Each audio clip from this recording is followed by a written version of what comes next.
Okey, hari ini jom kita bedah siasat berapakah keuntungan yang anda akan dapat kalau anda simpan 5 dinar ini dalam masa 6 tahun. Okey, baik. Untuk kes saya ini, saya beli 5 dinar ni pada tahun 2018.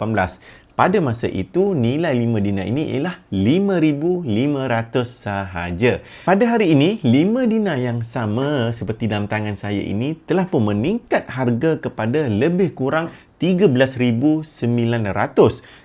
Tetapi kalau kita nak jual balik, Public Gold akan ambil dengan nilai sebanyak 12,822. Jadi keuntungan yang kita dapat kalau kita jual 5 dinar ini pada hari ini ialah sebanyak 7,322 kalau kita simpan dalam masa 6 tahun. Tapi masalahnya saya selalu dengar juga orang cakap, rugi simpan emas ni. Kenapa dia still rugi sedangkan saya boleh dapat untung? Ada dua sebab kenapa mungkin dia rugi. Yang pertama, kerana dia beli sikit saja, beli 0.1 gram.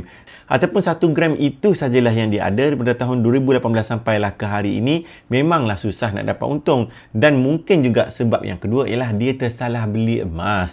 Orang cakap kalau nak untung ni kena beli emas pelaburan dan juga simpanan, dinar ataupun gold bar. Tapi dia buat apa? Dia pergi beli emas rantai gelang Subang, emas 916. Emas itu memang tak sesuai lah kita nak dapat untung. Sebab apa? Dia punya spread ataupun susut nilai sangat tinggi tuan-puan, iaitu boleh mencecah 20 ke 30%.